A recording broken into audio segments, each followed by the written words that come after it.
Welcome back to the Explainer. Today we're taking a deep dive into some pretty dense source material to break down the absolute ultimate solo PvE caster build for the Immortal Realm. Look, if you've been wandering around those early game zones, tossing out weak little sparks and wondering how you actually transition into a true, terrifying master of the arcane, well, you are in the exact right place. We're going to decode the exact stat priorities, map out the skill training timeline, and figure out the precise gear you need just to survive out there.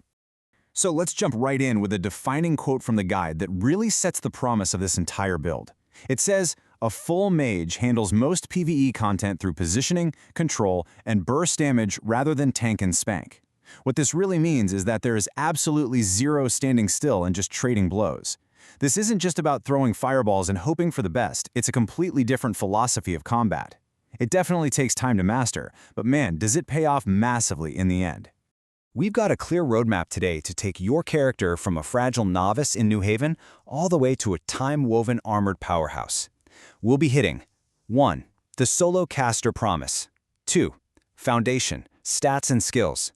3. The path to Grandmaster. 4. Economy and reagents. 5. Gearing your immortal mage. And finally 6. Mitigations and final choices. Section 1. The solo caster promise. Let's really nail down what makes the Immortal Realm Mage so unique compared to all the other paths you could potentially choose. Think about the strategic contrast here. You've got your typical brute force warrior, right? They rely entirely on stationary combat. They just walk right up to the monster, take the hits, deal the hits, and it's a battle of attrition. But the pure mage, that's a whole different ballgame. Sure, you're going to be a bit slower to train up than that warrior, but once you reach those high skill levels, your flexibility is literally unmatched. You are playing a game of tactical movement. You're controlling the flow of the battlefield, locking down enemies, and then just unleashing massive calculated burst damage. Now this number right here is absolutely crucial, 700. In Immortal Realm, 700 is your total skill cap. That is your absolute hard limit. That means every single point we allocate from here on out has to be heavily justified. We really don't have the luxury of being a jack of all trades. Every single choice we make defines both your survival and your overall damage output. Section 2. Foundation, stats, and skills. With that strict 700-point constraint in mind, we need to carefully build our base by looking at your core stats. Your absolute top priority is intelligence. You want to push this straight to 100 because it dictates your entire mana pool and your mana regeneration. You're a caster. If you run out of mana, you are entirely out of the fight. But you can't ignore strength. You actually need to push strength to 80. Why? Because you desperately need the hit points so you don't instantly fold like a cheap chair when a stray hit lands. Plus, you need the weight capacity to carry hundreds of magical reagents.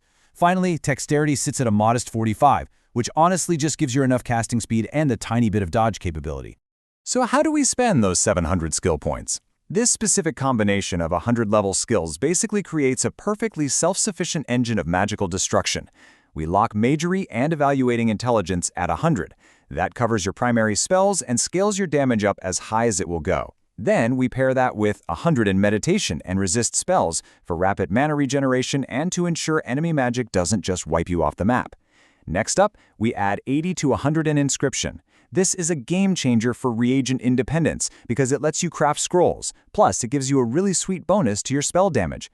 Now, the source material does note that if you wanted to swap Inscription out, you could potentially take Anatomy or Healing for self-survival. But honestly, Inscription rounds out that pure caster vibe so perfectly. Just throw your last 60 to 80 points into a utility skill like Spirit Speak, and boom, your 700 points are flawlessly optimized. Section 3. The path to Grandmaster. Because knowing what your skills should be is one thing, but actually training them is a chronological journey. Make no mistake, it's considered a medium difficulty grind that definitely requires some patience. Let's walk through how this builds from your very first spell to that highly anticipated Grandmaster milestone.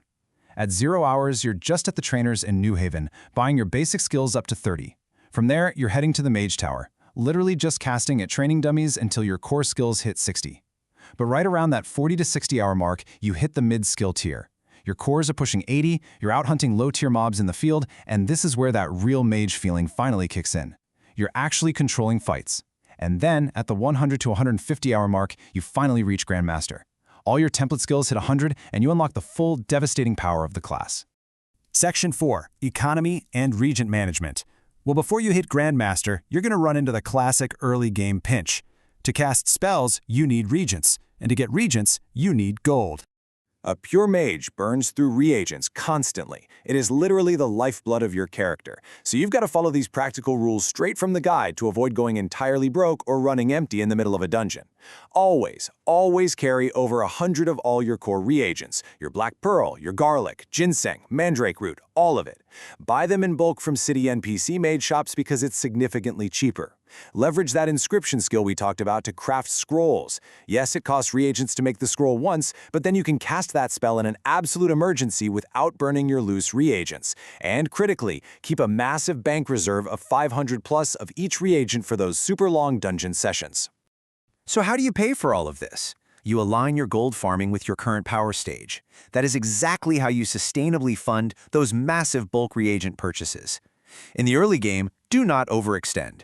Stick to starter quests and looting the low-tier mobs you're already practicing on. As you shift into the mid-game, you can transition over to mid-tier dungeon casting and library lore quests. And then in the late game, oh man, when your massive area of effect damage finally comes online, you'll be tearing through high-tier dungeons and champion spawns, basically turning your character into a highly efficient gold printing machine. Section 5. Gearing your immortal mage. So how do we dress for success, and more importantly, survival out there? Because let me tell you, a standard cloth robe is just not going to cut it when a monster closes the distance on you. I absolutely love this little visually ironic detail from the guide. You get to project this grand illusion of being a majestic, mystical scholar on the outside, while secretly sweating inside incredibly rugged, sturdy leather armor hidden underneath. Because with your super low hit points, that hidden leather is very often the only thing preventing a really quick, really embarrassing trip back to the healer when a physical attack slips through. The guide outlines a step-by-step gear progression that shows exactly how your equipment needs to evolve alongside your magic. You start off super simple, maybe an empty hand for wrestling or a basic magic staff, and a totally standard spellbook that you fill up as you go. By the mid-game, you really need to transition into magic attribute armor. You are specifically hunting for lower mana cost and mana regeneration stats. Pair that up with a Slayer spellbook for the bonus damage and grab a crystalline ring. By the late game, you are a total powerhouse. You're hunting for a best-in-slot mage book, a heavily augmented, time-woven mage suit, and a vanquishing mage wand. Section 6. Mitigations and Final Choices. Let's be completely honest for a second. Every powerful build has its weaknesses. It's labeled as a medium difficulty playstyle for a reason, but a really comprehensive guide always provides the strategic solutions. It's incredibly satisfying to see these inherent problems lined up right across from their direct mitigations. High early reagent costs? Simple. We master Inscription. Super low HP pool? We push our strength over 80, and we hide leather armor under our robes. What about those lightning-fast melee mobs that try to rush you down? You use the Paralyze spell, and you kite them around, relying on that tactical movement we highlighted at the very beginning. But check out that top weakness, Disruption when hit. The absolute best mitigation for this is pushing the wrestling skill to 100. The why behind the what is super vital here, and it really highlights a brilliant game mechanic. Wrestling is technically a hand-to-hand combat skill, but we use it purely defensively. It effectively caps the spell disruption window. You have to understand, we don't take wrestling so we can run up and punch enemies. We take it to guarantee that our massive burst spells actually cast when we get cornered by a monster. For a pure PvE run, the guide notes you should honestly push resist spells to 80 before you even worry about wrestling. But by the end game, wrestling is exactly what keeps your spells flowing even when you are taking direct hits. So, we built an absolutely incredible foundation today, a perfectly calibrated 700-point solo PvE caster. But I gotta ask you, once you master this pure build, what path is your character ultimately going to take? The source material makes it clear that this pure template is the cleanest, most effective starting point. But are you gonna stay the course as a pure Grandmaster Mage, dominating civic intellectual roles and efficiently clearing dungeons? Or is the dark allure of the Necromage hybrid eventually going to pull you in? You know, trading away a little bit of that pure damage for undead synergy and chivalry-style buffs once your Magery crosses 80. The foundation is set. The choice of how you use it, well, that's entirely up to you. Until next time,